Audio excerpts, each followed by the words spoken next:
প্রিয় দর্শক, এই মুহূর্তে যে যেখান থেকে এই অনুষ্ঠানটি দেখছেন আপনাদের সবাইকে সাদর আমন্ত্রণ জানাচ্ছি পবিত্র মাহে রমজান উপলক্ষে মিশরের ইসলামিক স্থাপত্য ও ঐতিহাসিক স্থানসমূহের উপর নির্মিত ডিবিসি এর বিশেষ ইসলামিক আয়োজন স্যাভলন হ্যান্ডওয়াশ নিবেদিত আরবের পথে প্রান্তরে, powered by Shinex floor cleaner. আসসালামু আলাইকুম ওয়া রাহমাতুল্লাহি ওয়া বারাকাতুহু। প্রিয় দর্শক, এই মুহূর্তে যে যেখান থেকে বসে দেখছেন, আমি শরাফত করিম আপনাদের সবাইকে সাদর আমন্ত্রণ জানাচ্ছি। প্রিয় দর্শক, আজকের পর্বে আপনাদেরকে নিয়ে এসেছি মিশরের ঐতিহাসিক একটি জায়গায়।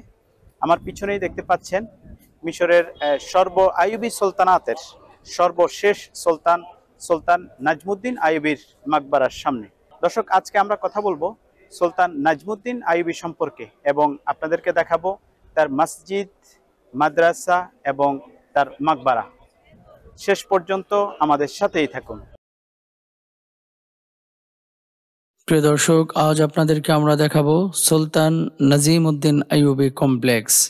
সেই সাথে আপনাদেরকে আমরা নিয়ে এসেছি মিশরের আইয়ুবী সালতানাতের শেষ দিকের শাসক সুলতান সালেহ নাজিমউদ্দিন আইয়ুবীর মাকবারায়, মসজিদ এবং তার জগৎ বিখ্যাত সালেহিয়া মাদ্রাসাতে, যেটি পরিচিত মাদ্রাসা, এবং কুব্বাতু সালেহ নাজিমউদ্দিন আইয়ুব, যেটি প্রাচীন কায়রোর বিখ্যাত ঐতিহাসিক তৎকালীন সময়ের মাদ্রাসা এবং কমপ্লেক্স ভবন, যেখানে সাহিত্য রয়েছে আইয়ুবী সুলতান সালেহ নিজামউদ্দিন আইয়ুবী।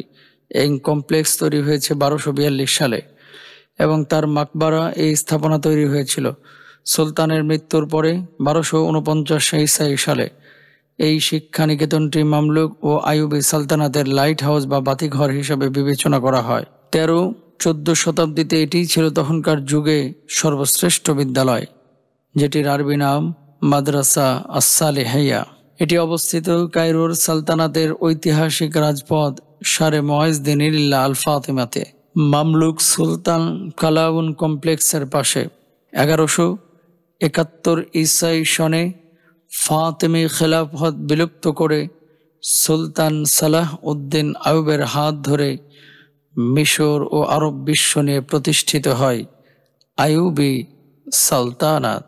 তারই বংশধারার 7ম সুলতান সালেহ নিজামউদ্দিন আইয়ুব প্রতিষ্ঠা করেন কায়রোর সর্বপ্রথম সুন্নি প্রতিষ্ঠান মাদ্রাসাতু সালেহিয়া, যেটি তৎকালীন সময়ে ইসলামী কলেজ হিসেবে বিবেচনা করা হতো, যেখানে একই সাথে 4 মাযহাবের ফিকা ও আইনশাস্ত্র নিয়ে গবেষণা ও পাঠদান হতো।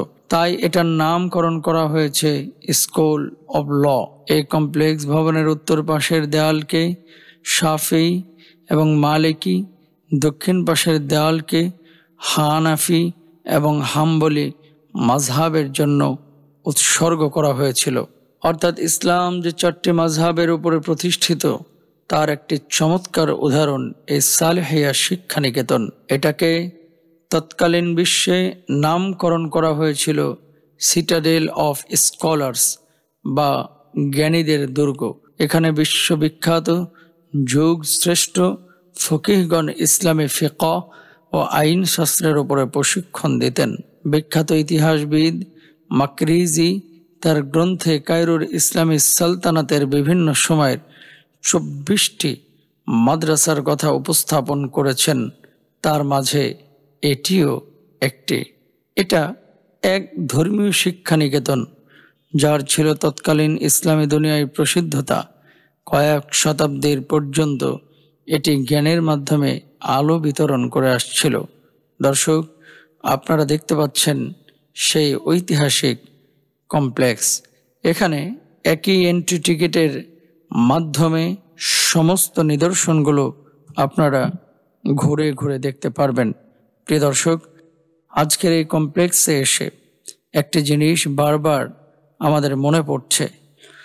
পূর্ববর্তী ইসলামিক স্কলারগণও মাসাইলের ক্ষেত্রে মাযহাবের ইমামদের বক্তব্য যাচাই বাছাই করেছেন, গবেষণা করেছেন, পড়াশোনা করেছেন। আমাদের দেশের অনেক মানুষই আছে যারা মাযহাবকে নতুন সৃষ্টি করা ধর্ম মনে করেন।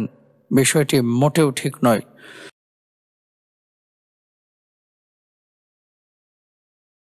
প্রিয় দর্শক, আপনারা দেখছিলেন ভ্রমণ বিষয়ক বিশেষ ইসলামিক আয়োজন presented by Savlon hand wash, powered by Shinex floor cleaner. দর্শক, সময় হয়েছে বিরতিতে যাওয়ার, নিচ্ছি ছোট্ট একটি বিরতি, ফিরছি একটু পরেই, আমাদের সাথেই থাকুন। প্রিয় দর্শক, বিরতির পর আবারও সবাইকে স্বাগত জানাচ্ছি। আপনারা দেখছেন ভ্রমণ বিষয়ক বিশেষ ইসলামিক আয়োজন presented by Savlon hand wash, powered by Shinex floor cleaner. দর্শক, চলুন আমরা অনুষ্ঠানের বাকি অংশটুকু দেখে আসি। মাযহাব এর মানে কি?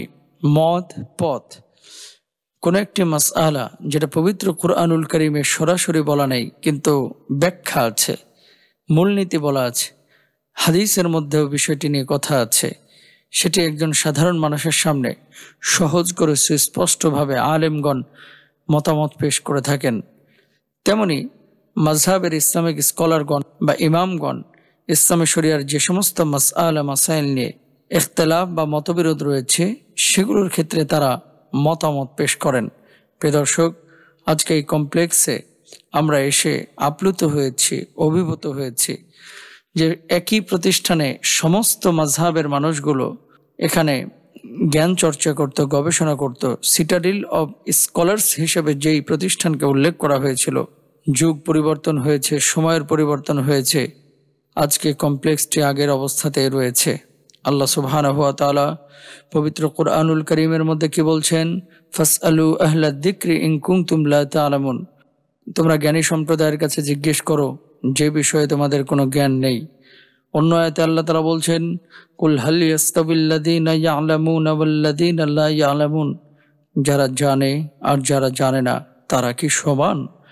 অন্য আয়াতে আল্লাহ সুবহানাহু ওয়া তাআলা আরো বলছেন, وأطيعوا الله ورسوله ولا تنازعوا فتفشلوا وتذهب ريحكم واصبروا।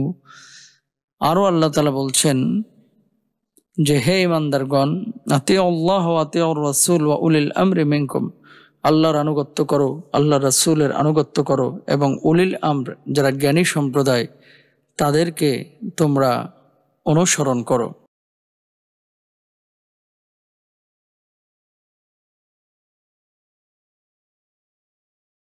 সুপ্রিয় দর্শক শ্রোতা, আজকে পরে আপনাদেরকে আমরা নিয়ে এসেছি আইয়ুবী সালতানাতের একজন সর্বশেষ সুলতান নাজিমুদ্দিন আইয়ুবের তার মাকবারা, মসজিদ, খানকা এবং তার সেই মসজিদে মাদ্রাসা সালিহিয়াতে আপনারা দেখতে পাচ্ছেন সালিহুদ্দিন সালেহ নাজিমুদ্দিন আইয়ুব, তার এখানে মাকবারাটি রয়েছে। এখানে তার পুরো কমপ্লেক্সটা দেখানো হয়েছে, দেখতে পাচ্ছেন। তো এই সালিহিয়া মাদ্রাসা, মসজিদ এবং খানকা, যেটি তৎকালীন সময়ের একজন বিখ্যাত একটি ইমারত ছিল, যেখানে 1242 সালে যেটি প্রতিষ্ঠা হয়।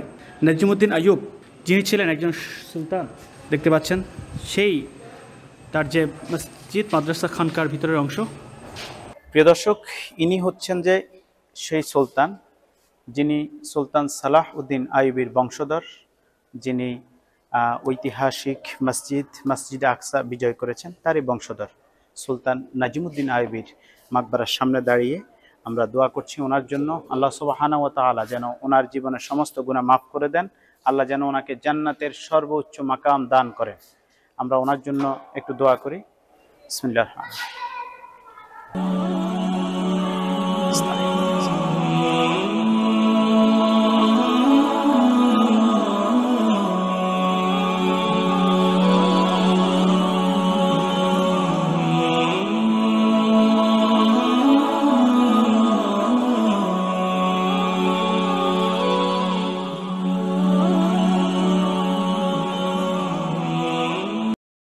প্রিয় দর্শক, এতক্ষণ যাবৎ আপনারা দেখছিলেন ভ্রমণ বিষয়ক বিশেষ ইসলামিক আয়োজন presented by Savlon hand wash, powered by Shinex floor cleaner. প্রিয় দর্শক, দেখতে দেখতে আমরা অনুষ্ঠানের একেবারেই শেষ প্রান্তে চলে এসেছি। আজকের মতো বিদায় নিচ্ছি সুলতান নাজমুদ্দিন আইয়ুবীর মাকবারা থেকে। ইনশাআল্লাহ আগামীকাল আবারও একই সময়ে একই চ্যানেলে নতুন আরেকটি পর্ব নিয়ে আপনাদের সামনে হাজির হব। সে পর্যন্ত আল্লাহ সুবহানাহু ওয়া তাআলা আমাদের সবাইকে ভালো রাখুক, সুস্থ রাখুক। আসসালামু আলাইকুম ওয়া রাহমাতুল্লাহি ওয়া বারাকাতুহু।